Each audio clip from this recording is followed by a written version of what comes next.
All right, and pleasant good afternoon once again. Welcome back to our session. It is now 1:04 and we are going to resume our webinar. So at this time, I want to invite the Director of SMAL Engineering Services, Mr. Mikey Joseph, and he will lead this afternoon's segment. Mikey, you are on. Thank you very much, Samaya, and good afternoon, everyone. First, I give you a little bit about SMAL Engineering and Structural Mechanical Agencies Limited. I'm not seeing your camera, Mikey. Sorry. Yeah. There we go. Thanks. Yes, we're a company that's engaged in structural steel fabrication and construction design, consultancy, and building supervision and inspections. We've been around for well over 40 years, and even though we've had tremendous difficulty within the last 2 or 3 years or so with this pandemic, we're still here and doing good work.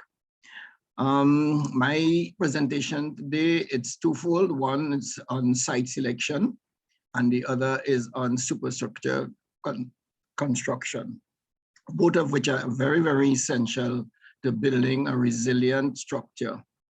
It is also based on the Trinidad and Tobago Small Building Guidelines, TTS 599, 2006, because we believe that that document is suitable if followed for the proper construction of small buildings in accordance with the guidelines. Next slide. A word of caution, not every piece of land is suited for the construction of a building or a commercial structure.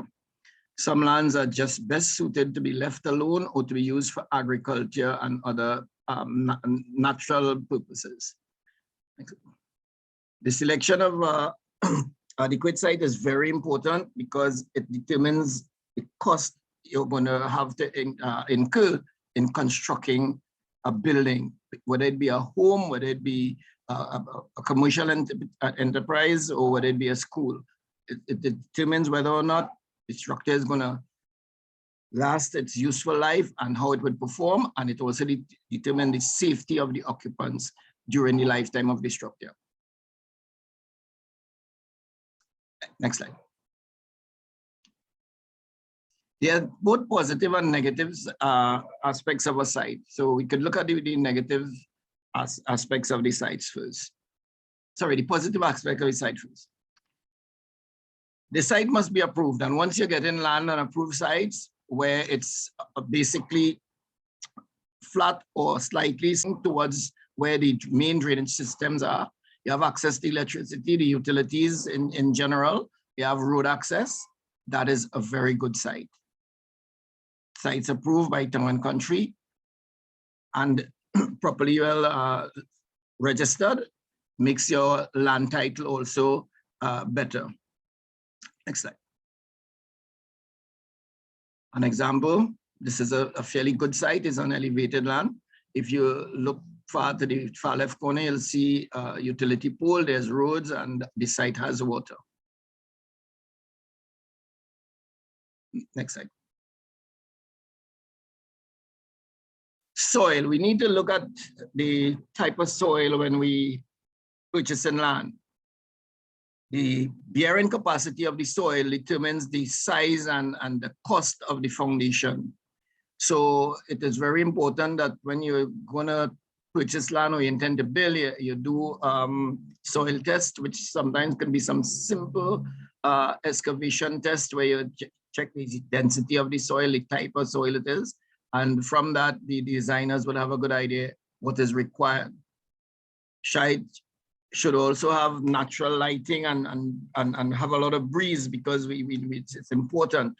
We're looking here at a mixed site and you have commercial activities, you have housing if you look further in the background. These sites may be ideal for those people who intend to do business or to use the sites as rental property. However, for a homeowner who's looking for peace and quiet, it could pose a lot of problems because commercial activities tend to have a lot of inconvenience, including parking in front of your gate and all those things.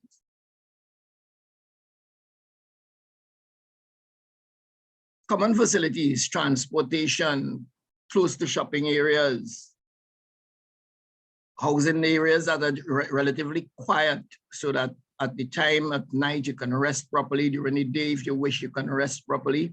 Those sites are really, really ideal. We have this situation where most malls have a lot of public activities and they generate a lot of noise. You need to watch shopping centers. This is a mixed area for development. You have flat land, which is ideal. You have sloping land, which can be costly to build at. And then you have the environment. The environment in which you operate can add a tremendous burden in terms of the cost of construction, because you have the saline environment from the sea coming in, and that will affect the type of materials. The materials to give you the type of home you want that would be resilient would be very expensive, and the workmanship have to be even more particular. Next slide. Undeveloped, now we're looking at the negative sections. Undeveloped land without approval should be avoided. Most likely, sometimes you may have even title issues. Low-lying areas, land in flood-prone areas, and when we're talking about flood-prone areas, we need to look at the history of flooding, because sometimes somebody may tell you that I've been living here for 30 years and haven't seen a flood, and that may be true, but the flood return factor for that area could be 40 or 50 years or even 75 years. You need to check the history to determine what you're doing. Site close to highways and commercial entities present a lot of problems with the noise and dust from traffic. Industrial sites present other problems, and some gives you issues with parking. Soggy soil should be avoided. You don't want that because your construction cost is going to be very high and the stability of your structure still cannot be guaranteed. The presence of springs and sites with a very low water table is certainly undesirable, and you don't want that either. Steep sloping sites at the side of hills, they're very costly. Although engineering solutions could be found to build, they're very costly to build on. This is a site here that's filled with water, and that water did not come from rain. That water came from underground. It's a spring, and the owner had to do his job. We had to do ours, so engineering solutions could be found, but it would be costly. Limited access, no proper roads, no good transport, very remote from medical services. Sites like these, you don't really want. You don't want to take a site where the nearest water line is almost a quarter mile away and the nearest electricity pole is probably 1,200 yards away, because then you have the additional cost of paying to bring the utilities into your area, right? You need to look for that. You don't want to have a site with no main drains, and the fact is the water from your property will just remain stagnant close by or just run off into other people's property. This is an example of a site with very high water table, right? This picture was taken during the dry season. The land was burnt, but still you're seeing a lot of green grass there. That's because there's a lot of water there and the water table is high. You see the drains that are always filled with water even during the dry season. That's an indication again of a high water table. This makes it difficult, especially if you have sites that have to carry on-site septic tanks for the treatment of waste. It will be difficult to build. In fact, many cases, WASA recommends upflow septic tanks, which are very expensive to maintain. So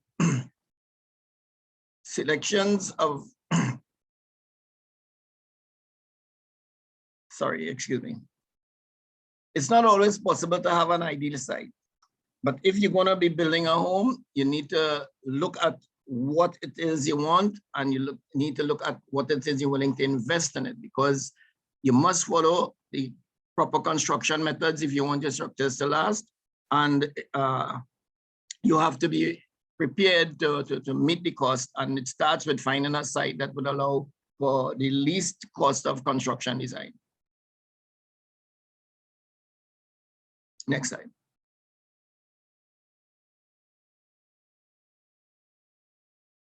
Yeah, no, we'd had plan to have a site selection poll to test how how the recipients understood this, but I don't think it's ready. So we'll just move on to the next section. Mikey. All right, but I have a few questions if they're interested in taking them. Pardon? I say I could ask a few questions if people are interested. They could probably just raise their hands and indicate. Okay, well, I think it's hard to get the hand raising, but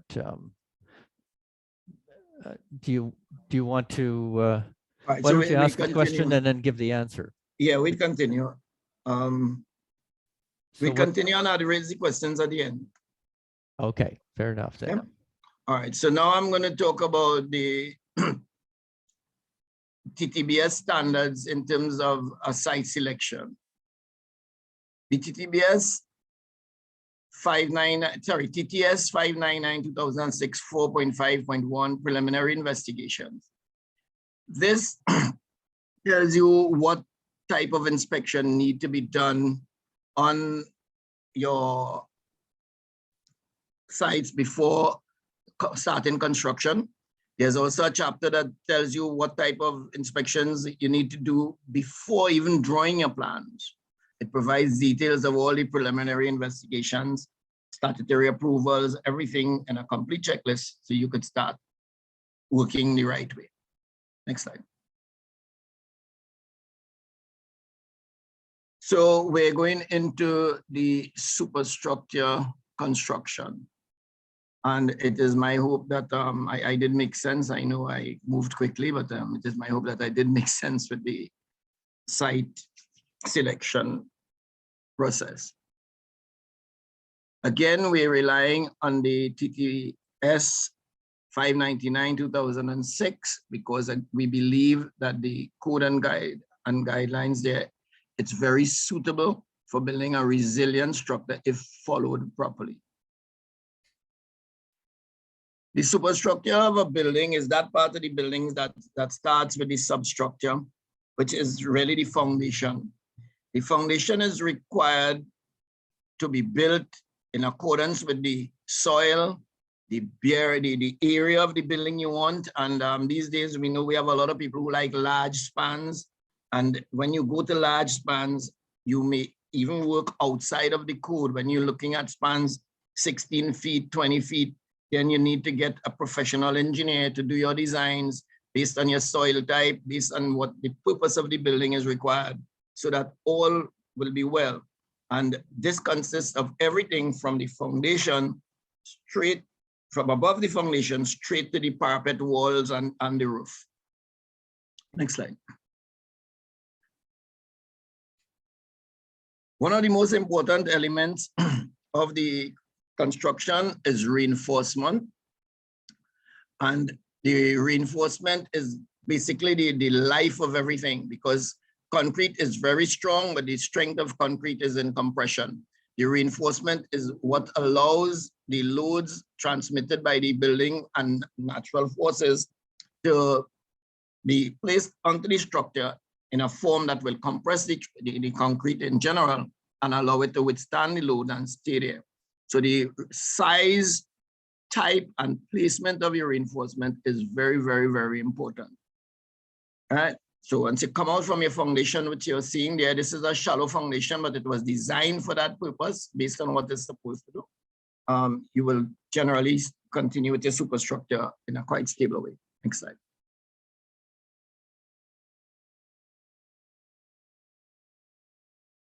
Reinforcement is dictated in the code under section 4.4.14.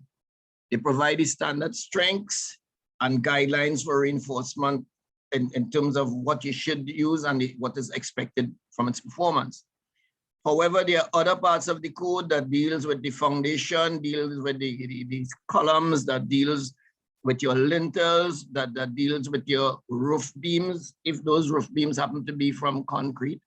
And that gives the reinforcing methods and basic reinforcing guidelines as to what is the minimum you should use based on our zone here. And our zone takes into consideration the wind speed, the likelihood of an earthquake, and the intensity of that earthquake. So when we're designing or building a structure, we're not simply building it so that you can be sheltered from the basic environments, but it's also to protect you from natural phenomena such as earthquakes and hurricanes and things like that. Concrete is produced, and most people believe this, that it's produced by throwing cement and sand or cement and gravel together and mixing it with water. No, concrete is produced by in a scientific way that requires the blending of large aggregates, fine aggregates, cement, and in some cases, other additives such as retardant and such as retardants and other things to slow the rate of curing so that the concrete will give you the strength you want based on the time that you may need before you could pour it.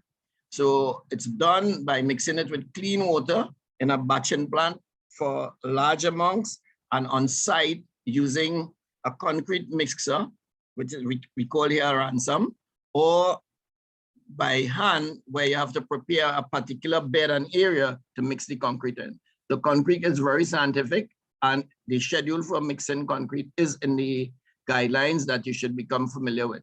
This is a foundation, it's a picture of a foundation, which is the substructure as against the superstructure, what we're speaking about. TTS Section 4.4, basic construction materials. And you have reinforced concrete, and it gives you the details of the materials for the concrete. It gives you the details for mixing, gives you details for curing. Again, concrete is not produced when you take gravel and cement and water and just simply mix it. And you mix it in some cases as though it's a callaloo on a Sunday, it's running nice all over the rice. That is not concrete. That is mixing something that will get hard, but the strength you're looking for would not be there. Next slide.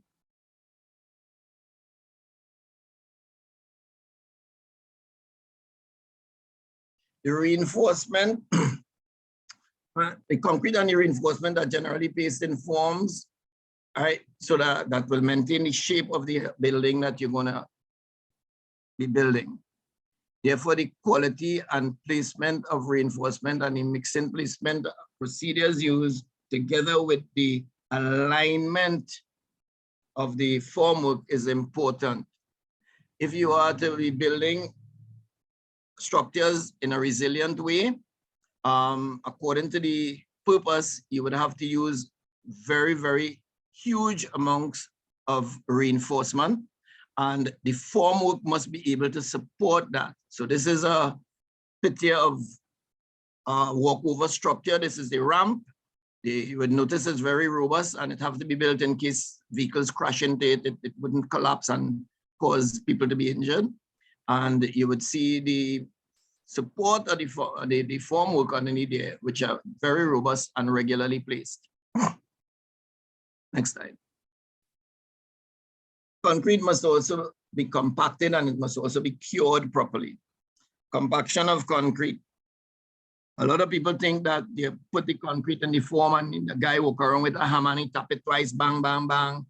And he say, all right, the concrete is compacted that good.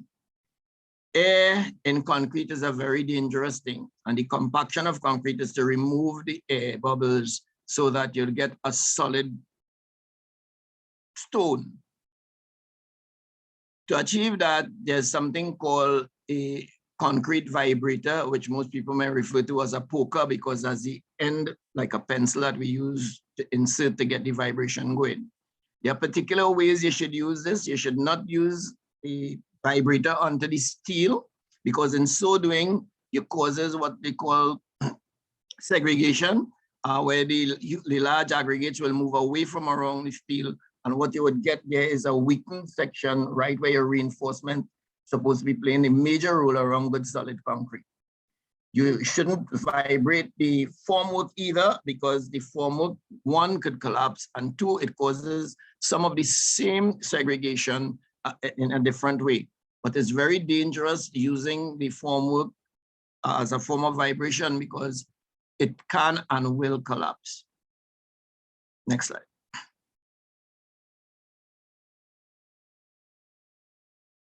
As I mentioned before, the formwork is to maintain the shape of the structural components. It is also to support the weight of the concrete and to keep the steel reinforcement in its proper place. So formwork must always be robust. It must be clean and free from all impurities, sawdust, or anything that is not necessary, with the adequate spaces to maintain the reinforcement position. Why? Reinforcement need to be at certain positions to guarantee its performance and also to protect it from water penetration from the environment, because moisture, concrete still remains porous and moisture can get to the reinforcement. When that happens, the steel expands to as much as 7 times its original size, causing the concrete to break. And something called spalling, where you could have your columns cracking in between, a beam cracking, the underside of your floor slabs cracking off, and all that kind of thing. That is primarily the cause of that. Next slide. This is just a picture of guys constructing formwork. And again, according to the purpose, it must be robust. Guidelines for formwork construction can be found again in the TTS 4.4.1.3. And Mikey, what is TTS 599? TTS 599 is the Bureau of Standards code for the document, the small building guidelines. It's supposed to be a standard, a legal standard, but I think right now it still remains largely voluntarily because the legislation to support it, I believe, wasn't passed. But it is available. It's a document that takes into consideration every aspect of building construction for simple structures, primarily homes and small commercial buildings, buildings of 300 meters square and less. 300 meters square translate into over 3,000 square feet, which is a fairly large building. When we talk about small structure, the average house is between 1,200 and 2,400 square feet. So we're talking about a reasonable size structure. And everything is considered there. You'll find the materials, the specifications, the standards, the codes, and everything for dealing with it. And it gives methods to which the assembly of the structure should be followed. Okay, and can they find that on the Bureau of Standards website? Yes, it's available for sale at the Bureau of Standards right now because it is a standard. It's just that it's not compulsory. There's no legislative enforcement of it, but it is a standard. And it is important for homeowners and people who are willing or thinking about building a home to know that, because a lot of times they depend on draftsmen, and most of the time the draftsman is just a guide, or the draftsperson is just a guy who was trained to draw buildings, and he will tend to draw what he would have seen pass through the office he worked with, and people tend to engage them because they tend to work very cheap. Other than that, architects, engineers, qualified contractors generally prefer to have engineering input where it is required, or to work with a building code. The building codes in the Caribbean generally is CUBIC, the Caribbean Unified Building Code. That is generally a spin-off. Barbados has their own building codes. And we tend to use after that the American system, the International Building Code, but they are really suitable for large scale structures. So in terms of the housing and meeting the needs of the community, we have these other codes. Structures will always require masonry work, and masonry block work must be properly connected to your superstructure frame. So when you're coming up with your superstructure, you must have what people call dowel bars tying into the floor steel, waiting to go into the block work, especially on your perimeter walls. And if you have shear walls, your shear walls generally starts at the foundation, and the connection must continue from the ground beams into the walls, and from the walls into the floors and into the other parts of the structures to bring that integrated strength that you're looking for, because a shear wall is generally used to resist the impacts of earthquakes, so that how the building would not twist to one side and collapse, or things like that. So it is very, very important when you're doing things that you ensure that those connections are there. And again, vertical structures, under vertical structures, TTS 5992006.6, you will get all the information you need for dealing with masonry walls, reinforcement, design, and things like that. Next slide. This is the next slide. Oh, sorry.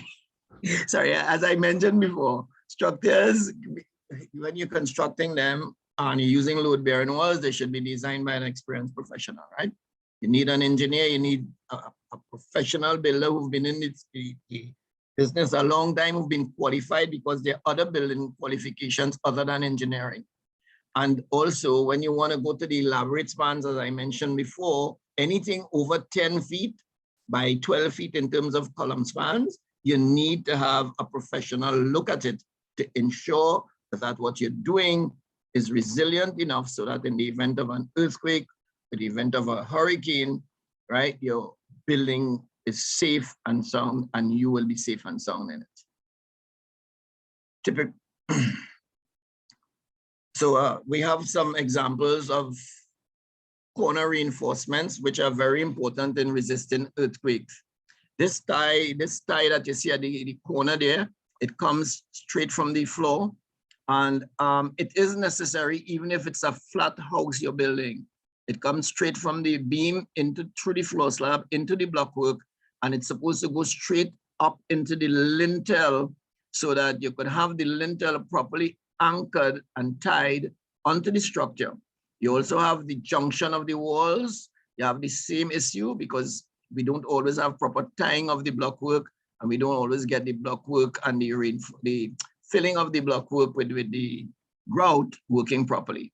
This is an example of a structure. Yes, it's a steel structure. If you look there, you'll see a welding machine. So they would be welding the structural ties onto the steel column and running it into the blockwork to ensure an integrated structure.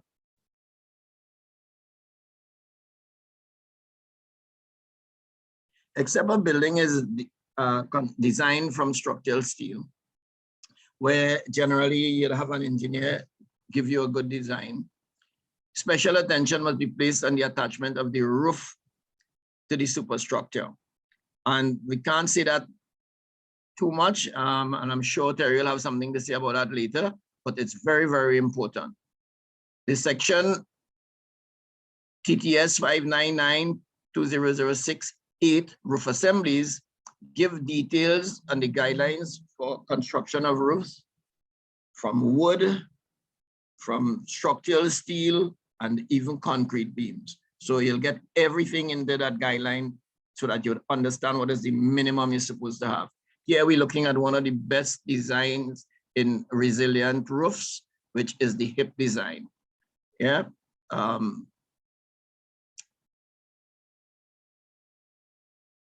The anchor bolts, so you come from the wall onto the ring beam, and onto the ring beam you'll have some anchor bolts properly embedded there that will take the wall plate. If it's a wooden roof, it will take the wall plate, and that wall plate, the rafters will come to attach to them properly. And in so doing, they should not be just having two nails stuck into them. That is where you need to have special joints and also hurricane straps properly designed to allow proper anchoring. I believe Terry will again guide on that as he comes on. So the standard and size for ring beam and reinforcement again is found in the small building guidelines. This is an example of the type of materials you're supposed to be using based on your roof and the span of your roof. I know it might be difficult to see it, but it tells you based on the length of the rafter, what size it's supposed to be, and how far apart they're supposed to be, so that you're sure that by the time you're finished, right? The load of a man on the roof and whatever, and the load of the wind affecting the roof during a hurricane will work. When all is done well, you can then have your building or your home so you can relax in safely because you know you would have followed the guidelines and build properly.